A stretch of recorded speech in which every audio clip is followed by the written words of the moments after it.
Hello दोस्तों। आगे हम लोग क्लास 12 का हिंदी पढ़ने और इसके जरिए हम लोग इस तरह से पढ़ेंगे। क्लास 12 में जो हम लोग अपने भाषा में क्लास 12 का हिंदी संपूर्ण बातचीत चैप्टर का संपूर्ण हिंदी अर्थ समझाएंगे और इसके साथ चलते हैं। बातचीत चैप्टर को बालकृष्ण भट्ट जी ने लिखे है। कौन लिखे है बातचीत चैप्टर को? क्लास 1 का है बातचीत।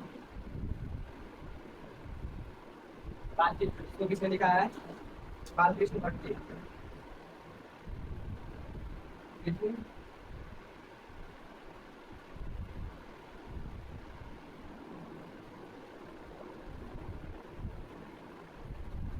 बालकृष्ण भट्ट ने लिखे।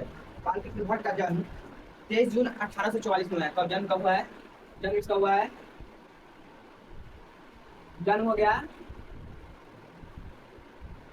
23 जून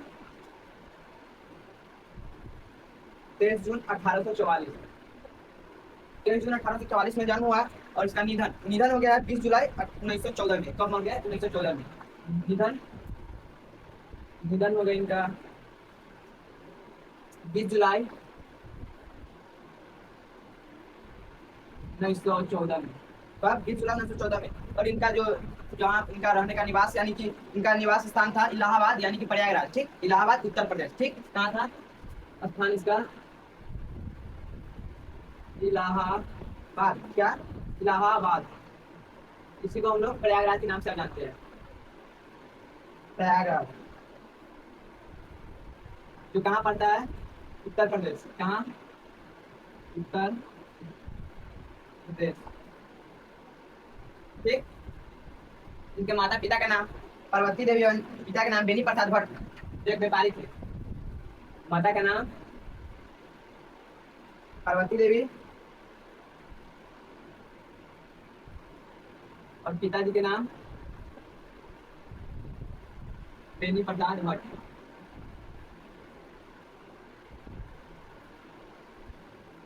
बेनी प्रसाद भट्ट।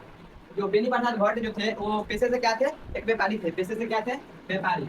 यानी कि ये हो सकता है लेखक के पिता पेशे से थे, यानी कि बालकृष्ण भट्ट के पिता क्या थे? व्यापारी थे। क्या थे? व्यापारी।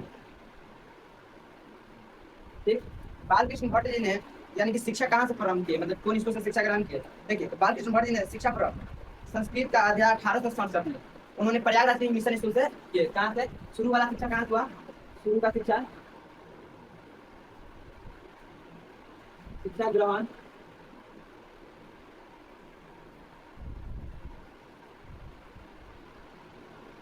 Mission school Prayagraj Uttar Pradesh. ठीक। वहां से इन्होंने एंट्रेंस की परीक्षा दी। ठीक, किस चीज की परीक्षा दी? एंट्रेंस। इसकी वृत्ति 1869 से लेके 1875 तक, यानी कि 1869 से 1875 तक उन्होंने प्रयागराज के मिशन स्कूल में अध्यापन। 1885 में प्रयागराज के सीएबी स्कूल, यानी कि प्रयागराज में ही एक स्कूल था। 1885 में उन्होंने सीएबी स्कूल में संस्कृत का किंतु उग्र स्वभाव, यानी कि इसका स्वभाव जो था वो थोड़ा मतलब कि होता है ना, पिताने उताने वाला स्वभाव था इनका। उस स्वभाव के कारण नौकरी छोड़नी पड़ी इनकी, मतलब कि दुष्टता के कारण इसका नौकरी मतलब कि उसमें से छोड़ना पड़ा इनको। ठीक है, इसको छोड़ना पड़ा बालकृष्ण भट्ट जी को। और उसके बाद से लेखन कार्य ही निर्भर थे, मतलब उसके बाद से इन्होंने लेखन का कार्य याद से लिखे हुए चैप्टर उसका, यानी कि उसका लेखन का कार्य निर्भर हो गया, यानी कि लेखन पर ही निर्भर हो गया। क्या? तो आपसे लेखन पर निर्भर हो गया, यानी कि उग्र स्वभाव की वजह से इनको छोड़ना पड़ा स्कूल जो नौकरी था वो। उसके बाद उन्होंने अपना लेखन प्रक्रिया पर ध्यान देने लगे। विशेष परिस्थिति विशेष परिस्थिति मतलब कि कब कौन परिस्थिति में इनको यानी कि कोई सामना करना पड़ा? देखो, इसकी परिस्थिति जो थी यानी कि पिता के निधन उपरांत पैतृक, यानी कि पिता के निधन के उपरांत इनके पैतृक व्यापार संभालने में नाम नगरी कला का सम्माना, यानी कि इनके जो पिताजी के व्यापारी वाला थे उनको संभालने का इसको व्यक्ति मिल गया, यानी को ठीक पिताजी के मरने के बाद। देखो, इसके रचनात्मक सब फिल्म है, जैसे सब फेमस सबसे हो गया जो लिखे हुए हैं वर्देंदु हरिश्चंद्र की प्रेरणा तो हिंदू विधिनी तथा प्रयाग की ओर से 1877 में हिंदी प्रदीप नामक सामाजिक साहित्य नैतिक राजनीतिक विषयों में निबंध लिखते रहे, यानी कि 1877 में हिंदी प्रदीप और 1877 में हिंदी प्रदीप प्रदीप 1877 में हिंदी प्रदीप नामक इन्होंने अपना प्रदीप नामक इनके जो फेमस रचनाएं हो गए। ठीक, रचनाएं, रचनाएं सबसे अच्छा रचना अगर आप लोग याद कर लीजिएगा तो इसमें से इनका 3-4 रचना जो होते हैं वो रहबे करता है। इसमें उपन्यास हो गया, उपन्यास में क्या हो गया, रहस्य कथा, यानी कि जो उपन्यास है, जो फेमस उपन्यास,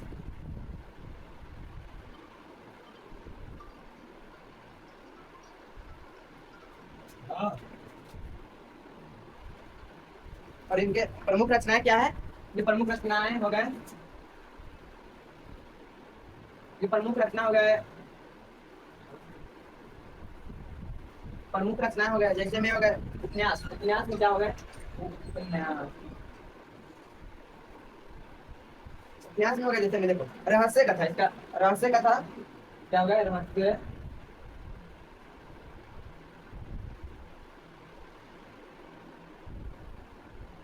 रहस्य कथा हो गए, उत्तम ब्रह्मचारी हो गए,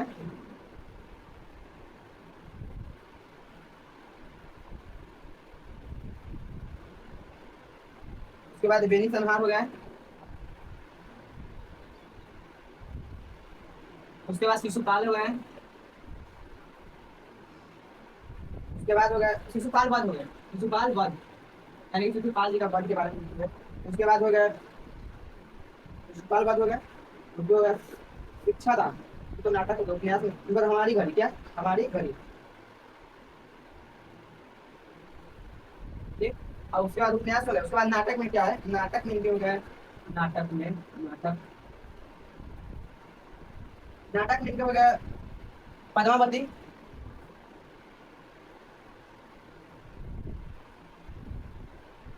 पद्मावती, उसके बाद सीता वनवास,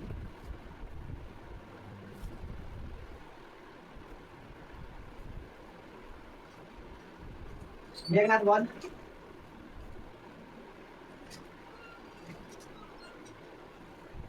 उसके बाद वीर लाला,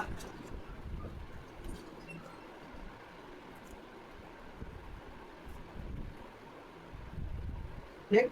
उसके बाद एक सबसे प्रमुख हो गया भारत जमीन, भारत जमीन, ठीक। और उसके बाद एक रोगी एक वैद, एक रोगी एक वैद, एक रोगी एक वैद, एक रोगी एक वैद।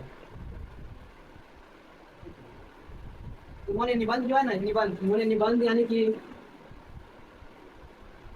बालकृष्ण भट्ट जी ने निबंध 100 यानी कि 1000 से ऊपर लिख दिए, 1000 से ऊपर निबंध लिखे, जिसमें से 100 इनका प्रमुख निबंध है, ठीक। कितना लिख दिया है, 1000 से ऊपर, 1000 प्लस निबंध लिख दिए हैं, इसमें से 100 इनका प्रमुख है, यानी कि पूरा चर्चित है, इसमें से 100 इनका चर्चित है, 100 1000 लिखे हुए, ठीक।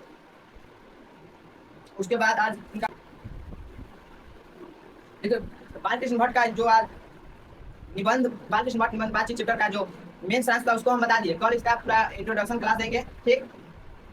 आधुनिक काल में बालकृष्ण भट्ट को किस काल का कवि कहा जाता है, आधुनिक काल, किस काल, आधुनिक काल का, आधुनिक काल, ठीक।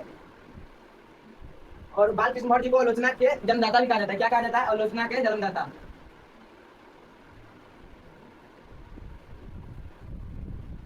जन्मदाता, आलोचना के जन्मदाता कहा जाता है, ठीक। ठीक है, तो इस प्रकार से हम इसका जीवन का पूरा जीवन जर्नी बता दिए, और उसके बाद कल इसका चैप्टर का पूरा सारांश बता देंगे अपने भाषा में, ठीक। आप लोग अगर वीडियो अच्छा लगे तो लाइक कमेंट सब्सक्राइब कीजिए और वीडियो शेयर कीजिए, फिर कल से मिलते हैं, स्टडी ऑफ चैनल है उसको सब्सक्राइब कर दो आप लोग, फिर कल मिलते हैं।